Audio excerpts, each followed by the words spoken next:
नाम श्रेष्ठं मनमपि शचीपुत्रमात्र स्वरूपं रूपं तस्याग्रजमुरुपुरीं माथुरीं गोष्ठवाटीं राधाकुण्डं गिरिवरमः राधिका माधवास्यां प्राप्तिर्यस्य पतितकृपया श्रीगुरुं तं नतोऽस्मि।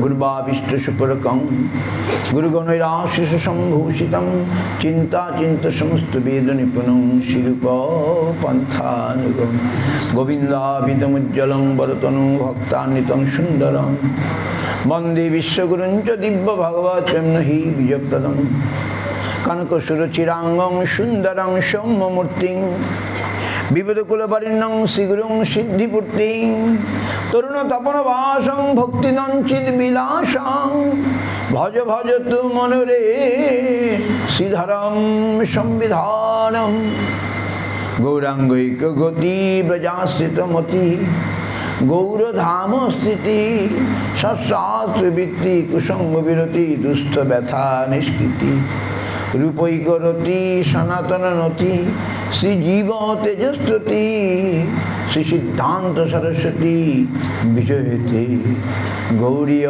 गोष्ठीपति नम गौरकिशोराय भक्तावधूतमूर्तये गौरांगी पद्मभिंगाय राधा भाव निशिविने वंदे भक्ति विनोदां श्री गौर शक्ति स्वरूपकं भक्ति शास्त्रक सम्राजं राधा रस सुधानिधि गौरवजासिता शेषै वैष्णवैर्वन्दे विग्रहं जगन्नाथ प्रभुं वन्दे प्रेमाब्धिं वृद्ध वैष्णवं वाञ्छाकल्पतरुभ्यश्च कृपा सिन्धुवेव च पतितानां पावनेभ्यो वैष्णवेभ्यो नमो नमः। पंचतत्त्वात्मकं कृष्णं भक्तरूपस्वरूपकं भक्तावतारं भक्ताख्यं नमामि भक्तशक्तिकं।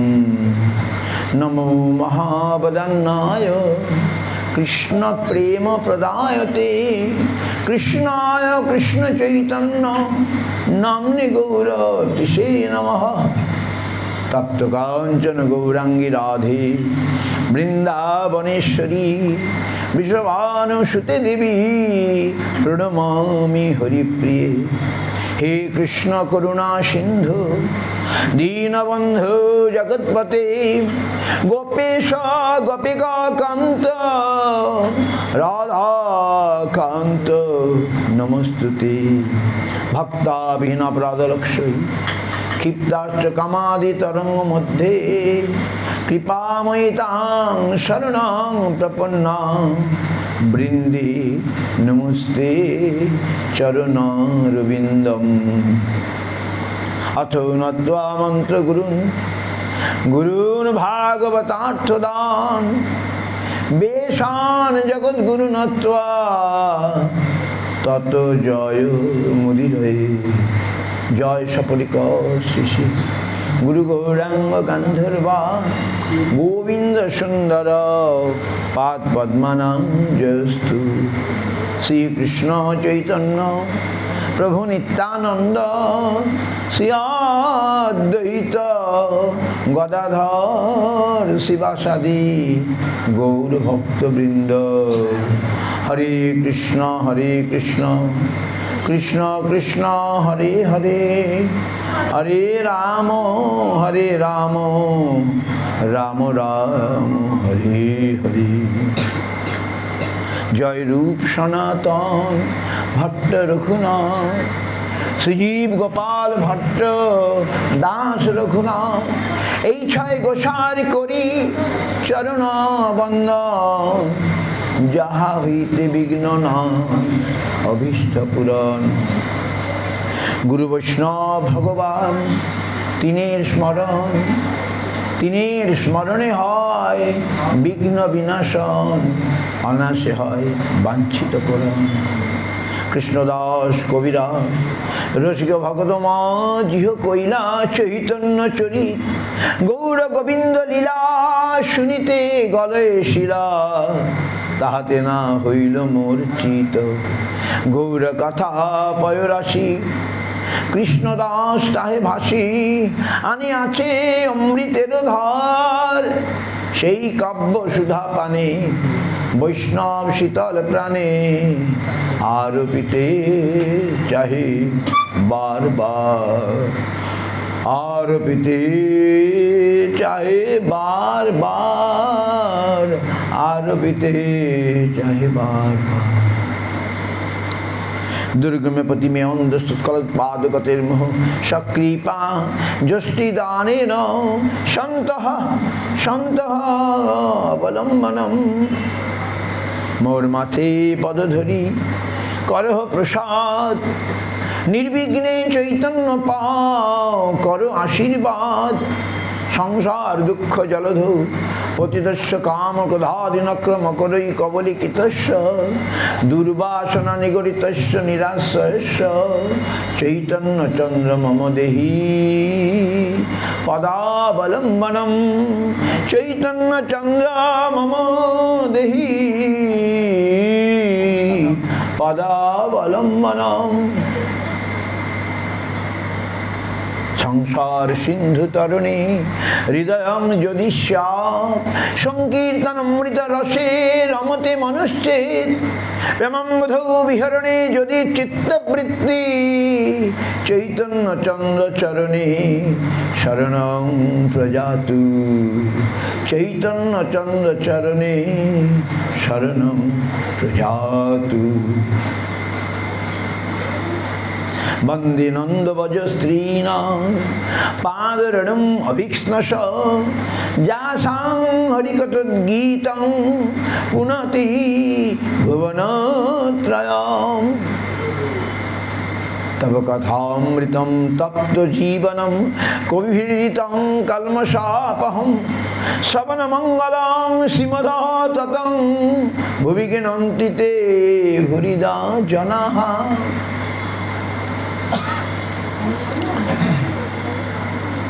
श्री कृष्ण चैतन्य प्रभु नित्यानंद श्री अद्वैत गदाधर शिवासादि गौर भक्तवृंद हरे कृष्ण कृष्ण कृष्ण हरे हरे हरे राम राम राम हरे।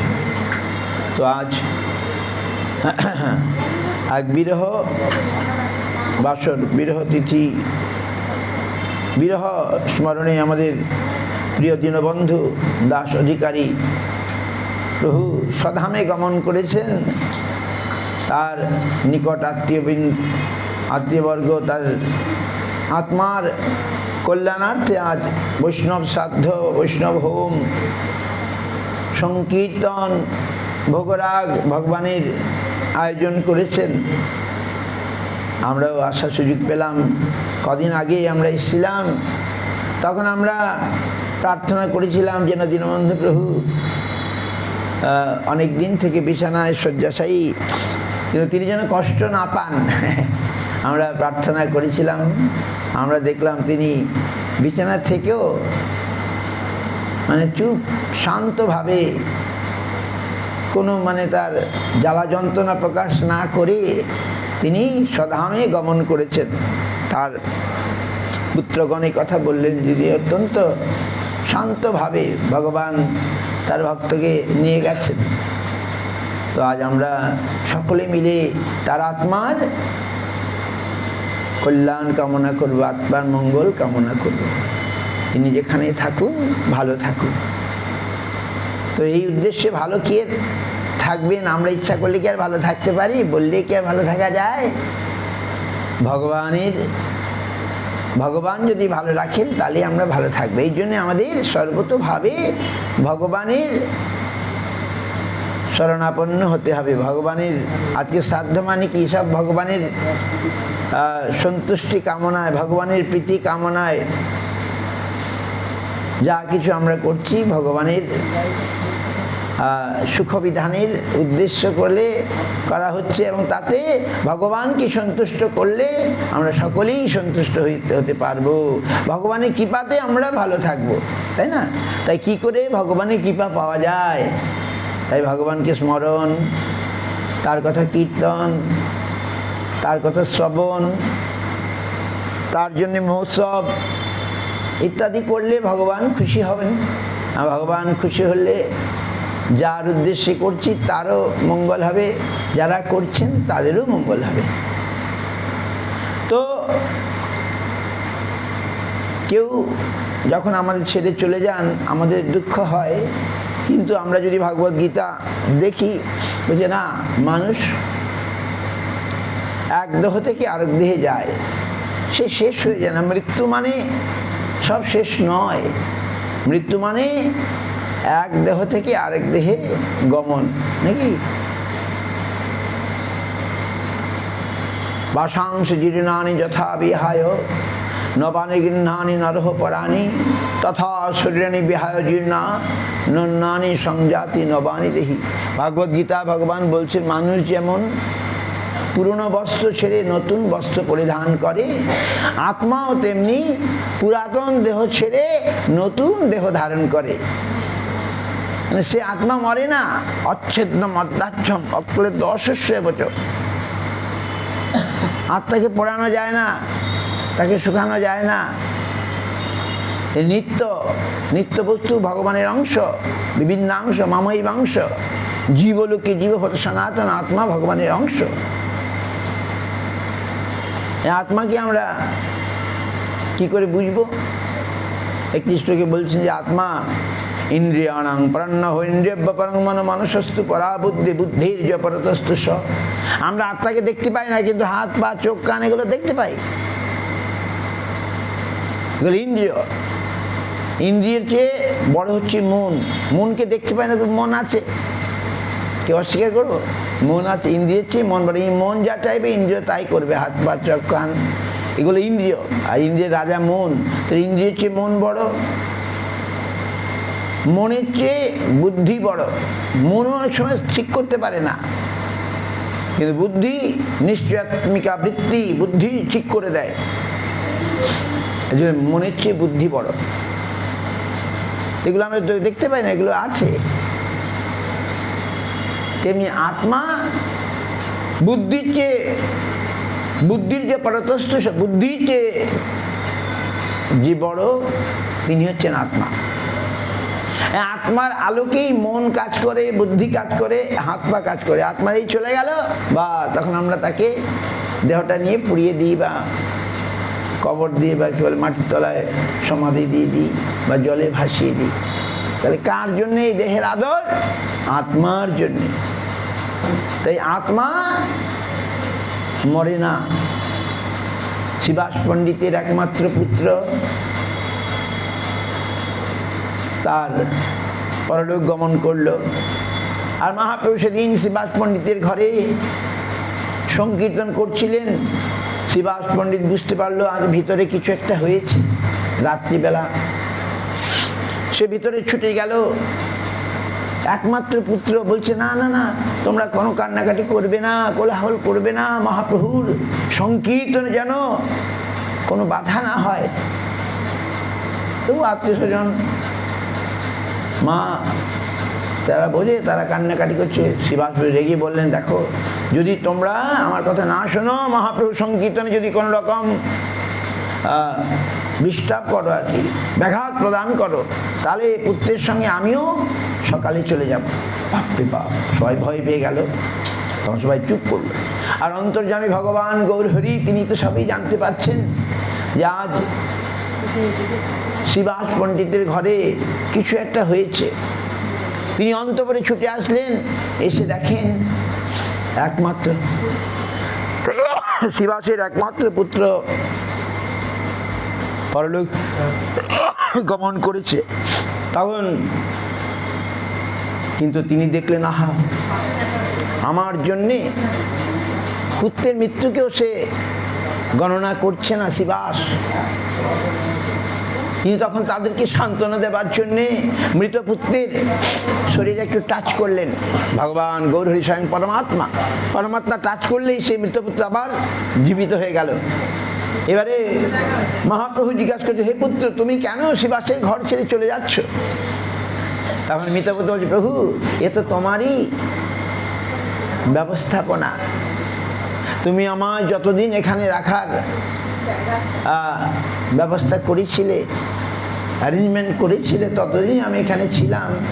এখন আমি অন্যত্র যাচ্ছি, তো তোমারই অ্যারেঞ্জমেন্ট, তোমারই ব্যবস্থাপনা। মানে আমি তো মরি নাই, আমি এই দেহ থেকে অন্য দেহে যাচ্ছি, এই বলে একটু সান্ত্বনা মহাপ্রভু দেওয়ালেন পুত্রের মুখ থেকে, মৃতপুত্রের মুখ থেকে। আজ সে তত্ত্ব কথা বলল, আর সবাই শুনলেন যে আমাদের পুত্র মরে নাই, সে এক দেহ থেকে আরেক দেহে গেছে। এই বলে তিনি আত্মীয় স্বজন সবাইকে সান্ত্বনা দিতে চাইলেন। তারপরে আস্তে আস্তে দেখলেন আবার সেই ঘুমিয়ে পড়ল, আবার তার আত্মা চলে গেল। কিন্তু মহাপ্রভু শিবাস পণ্ডিতের এই ত্যাগ, একমাত্র পুত্রের মৃত্যুকে আজ মহাপ্রভুর জন্যে স্বীকার করছে না। হায় হায় মহাপ্রভু, আমি তো এদেরকে ছেড়ে সন্ন্যাস নিয়ে চলে যাব, হায় হায় আমি এমন ভক্তকে কি করে ছেড়ে যাব। তাই তিনি আজ কি বললেন, না না না, শোনো শিবাস আর শিবাস পত্নী মালিনী, তোমাদের এক পুত্র মারা গেছে, আজ থেকে আমি আর নিত্যানন্দ তোমাদের দুই পুত্র হয়ে থাকবো, চিরকাল তোমাদের পুত্র হয়ে থাকবো। যাও। ভগবানের ভক্তি করলে ভগবানকে দেখেন না, দেখুন, বলে তোমাদের এক পুত্র মারা গেছে, আজ থেকে আমি আর নিত্যানন্দ তোমাদের নিত্য পুত্র, দুই পুত্র হয়ে যাবো, যাও। এইভাবে ভগবানের ভক্তি করলে, ভগবান যেন কিছু করলে ভগবান সব দেখেন। যে যেমনটি করবে সে তেমনটি পাবে। কেউ 4 আনা দিলে 4 আনা পাবে, কেউ 16 আনা দিলে 16 আনা পাবে। শিবাস মহাপ্রভুর জন্য তার নিজের পুত্রকে, মৃত্যুকেও সে স্বীকার করতে চাইছে না। ভগবান সে দেখছেন না, তাই বলেন আমি তোমার নিত্য পুত্র, আমরা কোনোদিন মরবো না। ভগবান তার মরেননি। নিত্যানন্দ তাই মালিনীর সঙ্গে পুত্র ভাবেই বিহার করতেন, আমরা দেখতে পাই। তো আজ আমাদের দীনবন্ধু প্রভু সন্তান পুত্রগণ, তারাও পিতার জন্যে এই উৎসবের আয়োজন করেছেন, বিরহ মহোৎসবের আয়োজন করেছেন, যাতে ভগবান প্রসন্ন হন। উৎসব আদিতে করলে ভগবান খুশি হন।